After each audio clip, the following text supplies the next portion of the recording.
On this week's episode, we're going to actually be following along again with me on my new farm, and we'll be able to dive into a little bit of management and about goals. I think this episode really is about your goals and about what you want to accomplish on a farm. And I'm going to pass a deer on this week's episode that I caught a lot of flack for all year for passing, but it just wasn't a deer that fit into my goals and what I wanted to accomplish up there. You know, I had set out at the beginning of the year that it was Zeus or nothing.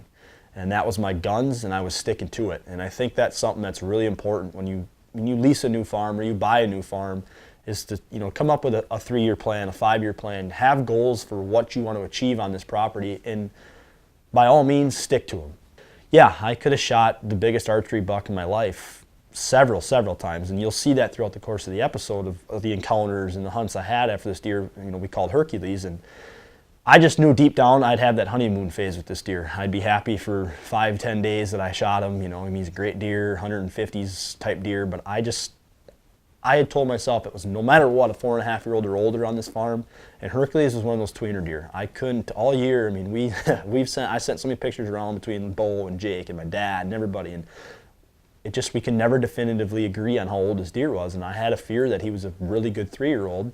So we'll show you guys a lot of that footage this week, and I think what's cool about it is we'll be able to show kind of how we hunted this deer, and we were able to see him so much, and a lot of that'll play on access in and out, how I was getting in and out of these stands, to the point where I literally was going in there for a while, and every single sit I'd go in and I'd see Hercules, or I could have shot Hercules, and Bo and I actually started laughing about it, how much this deer was coming around, and we started getting the joke that he just knew he was safe and he was just going to follow me wherever I went, because there'd be spots and days I'd go sit on the farm during the rut where I have no pictures of this deer all year, and there he'd be. He'd show up and he'd be right there, and I'd get footage of him, and I'm like, man, what are you doing over here? You haven't been here all year. We really hope you guys enjoy the hunts. I hope you guys can learn something from my experiences with Hercules, just on how I hunted that farm and getting in and out, and made the decision to pass this deer. And like I said, I could have killed him. I'd have had that honeymoon stage. I'd have been really happy for 5 to 10 days, and then I probably would have started kicking myself in the butt because it wasn't in tune with what my goals were.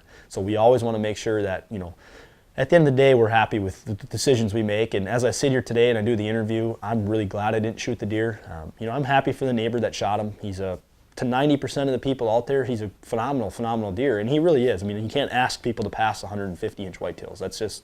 That's crazy where we live here in central Wisconsin to ask people to do that. So I'm happy for my neighbor. It's one of the biggest bucks he's ever killed, maybe the biggest buck he's ever killed.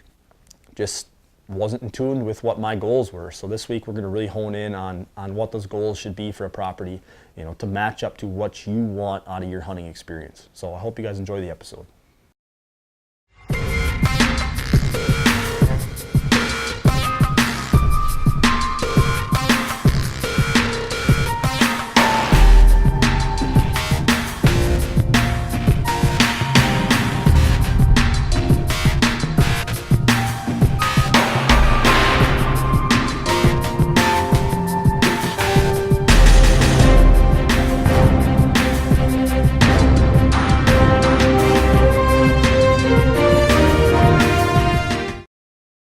Well, here we are. It's August 2nd today, and I'm up here on my farm.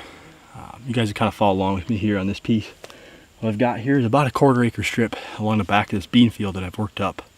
I'm basically going to come in here and I'm going to spread some big racks from horny buckseed. And it's basically it's got a little bit of brassica in it, but it's mainly a clover blend. And the reason I'm doing this is the brassicas will give me a little bit of fall attraction in here, but I'm really more worried about having a clover plot here in years moving forward, so that I've got something green in here for these deer.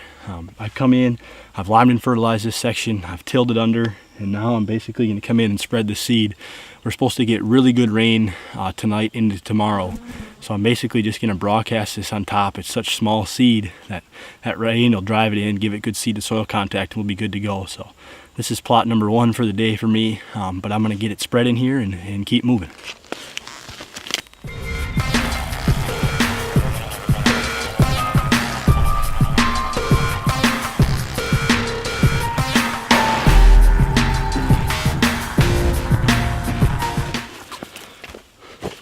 So what I've done, and what I usually like to do with seeding these plots, is I get about half of what I need seed-wise. I'll put it in my bag and I'll go over the whole plot once real thin, And then what I'm going to do is I'll pour the rest of the bag into the cedar, and I'm basically going to cross hatch. So I'm going to walk the opposite direction I walk. So I was walking the long way there. I'm basically going to turn and walk the short way now, just zigzagging back and forth. And make sure I get a nice even seed coat on the whole plot. Something I like to do with basically anything I plant, clovers, turnips, all that. But it's getting hot here today. I've got a lot of plots to plant, so I'm just going to keep cranking away.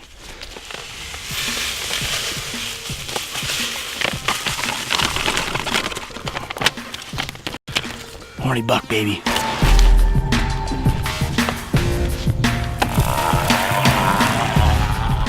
And just like that, our clover plot is done. Said I've only got about a half acre, a little shy, quarter to a half acre, somewhere in there. But I think clover is really important, and that's the reason I planted it. It's really our best year-round nutrition.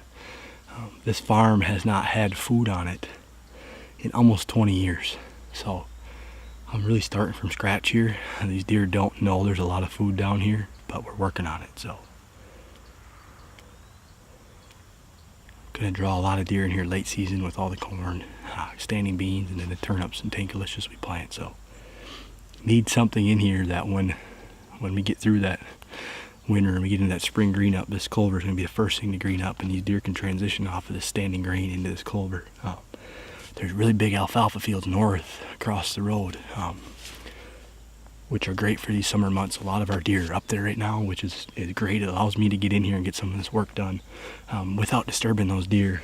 I get pictures of them randomly once in a while back here on my farm, but I see them almost every night in these alfalfa fields. So we're going to keep clicking here. I've got a few projects to take care of today, so we're going to get through those and keep moving. It's supposed to get to like 85 today, hot and humid, and then tonight a big front ushers in. A big front, I mean, we're talking like 20-degree temperature drop in rain, so it'll be awesome for these food plots. You're gonna do really, really good. So I'm excited. Well, here we are. We're on project number 2 of the day. I've literally moved the camera about 10 feet from where I was. The clover plot runs right here, but you can see I've got this nice little inside corner behind me. I've got a set that's right here in an oak tree. But what I'm gonna do basically is, there's some old barbed wire here. I'm just gonna clip the barbed wire, knock it down, and then I'm gonna basically cut these one overhanging branch off here, so I've got a nice entry and exit point for these deer. It'd be a great spot for them to funnel in. Hopefully getting a lot of these deer using this corner, and it's gonna be about a 15-yard shot from the tree. And I've actually got a Browning camera right here that we'll check. I've had a lot of deer coming in out of this corner, and one nice young buck, but we'll see what happens. I'm gonna get this cleaned up.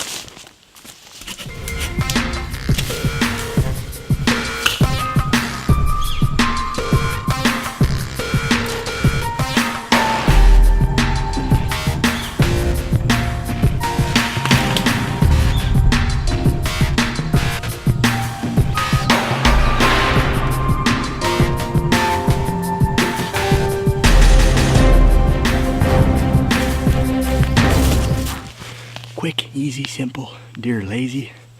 Get them to use this inside corner more than they already are. Now, I do lease this piece of property, so I've gone ahead and I've checked with my landowner to make sure it was okay that I cut a hole in a gap in the fence there. That's a piece of advice: is if you are leasing a piece of property, respect the landowners. Make sure you ask them if your projects you're working on, things you're doing, are okay with them. So I've gone ahead and checked with them, and everything's good. So it's hot. All right, project number 3 on this inside corner. Again, move the camera about 10 feet from that inside corner, about 10 feet from where I was filming this plot. But I've got some overhanging branches here behind me. And what I'm going to do is I'm going to come in. I've got this mock scrape kit from WinPro. I've seen Jeff Lindsay from the Lindsay Way using this on his farms in Illinois and Iowa with unbelievable success. So I've been in contact with Jeff, and we're going to come in and basically, I'm going to make a little mock scrape here on this inside corner. It'd be about a 25-yard shot from my stand. But the reason I'm doing it on this corner and picking this spot is because, see, this is a long, skinny strip. It's basically a long edge that runs down in here. And a lot of deer do like to come out in that far corner down there. By having this in this corner, hopefully these bucks will want to walk this edge all the way up to check this scrape. So we're gonna put this in. We basically just got to put a puff or 2 on the overhanging branch and a puff or 2 on the ground, and we'll be good to go.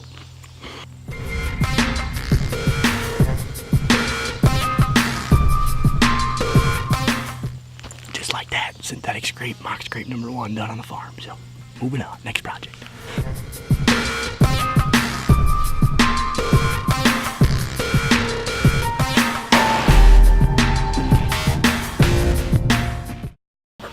farm.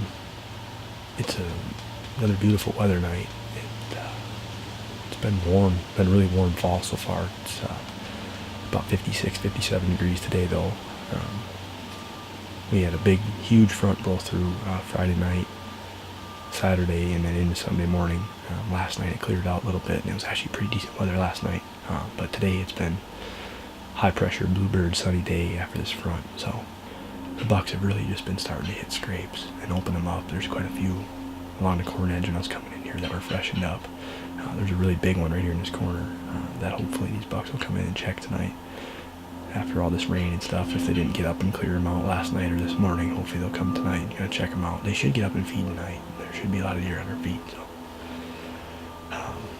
got a couple other, decent bucks that are showing up, and then the other big deer that I call Hercules, he's been back. I have not seen him since Velvet because Zeus was here. Unfortunately, Zeus busted him up 2 days after they shed Velvet, so I had made myself a pack. I won't shoot that deer, and I'm sticking to that pack that I will not shoot that deer. He will be, if he makes it, an absolute mega giant next year. I mean, he's got a chance to be 180, 185, 190 inch deer next year as well. It'd be one thing if Hercules was, I thought, like a 5.5, 6.5, 7.5-year-old deer where he was at his peak. He wasn't going to get any bigger. That makes it a lot different for me, but seeing him and seeing what the potential for him could be if he gets another year is pretty easy. It makes it easier on me to pass him, because I think he could be an absolute mega giant next year. So we're going to sit tight and see what happens. There's a bunch of bucks that are showing back up. We're getting to that time of year, they're going to start moving, covering ground. I mean, a really big deer could walk in here tonight I've never seen before, so that's the excitement of this time of year.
Key thing that come out of this is what can be possible on small tracts of land. This is not a big farm. This is it's a pretty small farm, and it's just the right piece.